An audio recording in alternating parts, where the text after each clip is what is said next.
حالت حیض میں بھی اگر شوہر نے اپنی بیوی کو طلاق دی ہے، عورت ناپاکی کے ایام میں ہے، تو پھر بھی طلاق نافذ ہو جائے گی۔ حضرت علامہ ابن سیرین رحمۃ اللہ تعالیٰ نے، بہت بڑے تابعی بزرگ ہیں، یہ فرماتے ہیں میں نے حضرت سیدنا عبداللہ ابن عمر رضی اللہ تعالیٰ عنہ سے اس مسئلے کے بارے میں پوچھا۔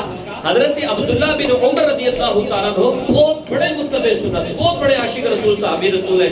حضرت عمر فاروق رضی اللہ تعالیٰ عنہ کے بیٹے، انہوں نے اپنی زوجہ کو حالت حیض میں طلاق دی تھی۔ تو حضرت علامہ ابن سیرین رضی اللہ تعالیٰ فرماتے ہیں میں نے ان سے پوچھا کہ آپ نے حالت حیض میں طلاق دی تھی تو کیا طلاق نافذ ہو گئی تھی؟ اس کے بارے میں مجھے کچھ بتائیں۔ تو حضرت سیدنا عبداللہ بن عمر رضی اللہ تعالیٰ نے فرمایا کہ ہاں، میں نے حالت حیض میں طلاق دی تھی اپنی بیوی کو، اور پھر میں نے یہ مسئلہ اپنے والد حضرت عمر فاروق سے پوچھا تھا، اور حضرت عمر فاروق اعظم رضی اللہ تعالیٰ عنہ نے رسول اللہ صلی اللہ علیہ وسلم سے پوچھا تھا، اور رسول اللہ صلی اللہ علیہ وسلم نے مجھے یہ ارشاد فرمایا تھا کہ اپنے بیٹے سے کہو کہ اس طلاق سے رجوع کر لے اور حالت طہر میں طلاق دے۔ رجوع کرنے سے یہ نہیں ہوتا کہ وہ طلاق واپس ہو جاتی ہے، ایسا نہیں ہوتا، یہ مسئلہ ذہن نشین کر لیں۔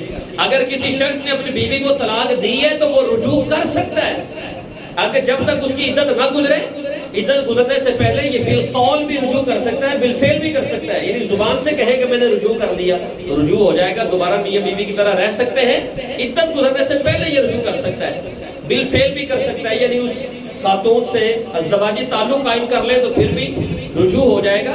لیکن یہ جو ایک طلاق اس نے دی ہے یہ ہمیشہ شمار رہے گی، یعنی ساری زندگی میں اب یہ 2 طلاقیں دے سکتا ہے، 3 نہیں دے سکتا، ایک کا تو حق اس نے استعمال کر لیا ہے۔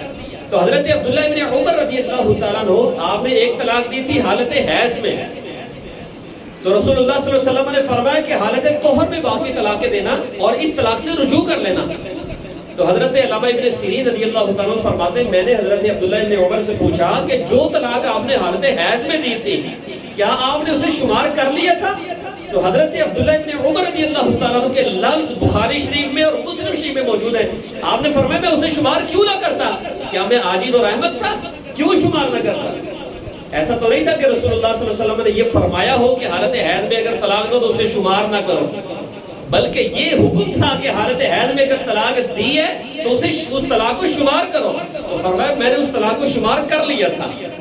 تو اس سے پتہ چلا اگر حالت حیض میں اگر کسی نے اپنی بیوی کو 1 طلاق دی ہے تو وہ شمار ہوگی، 2 طلاقیں دی ہیں نافذ ہو جائیں گی، 3 طلاقیں دی ہیں عورت مغلظہ ہو جائے گی، اس کے نکاح سے بالکل نکل جائے گی۔ تو یہ حدیث مبارکہ سے، حدیث رسول سے یہ پتہ چل گیا کہ اگر کسی نے حالت حیض میں اپنی بیوی کو طلاق دی ہے تو طلاق نافذ ہو گئی۔ اب یہ ہیلے بہانے نہ کریں، یہ عقلی گھوڑے نہ دوڑائے کہ جی وہ تو ناپاکی کی حالت میں تھی تو طلاق کیسے ہو گئی۔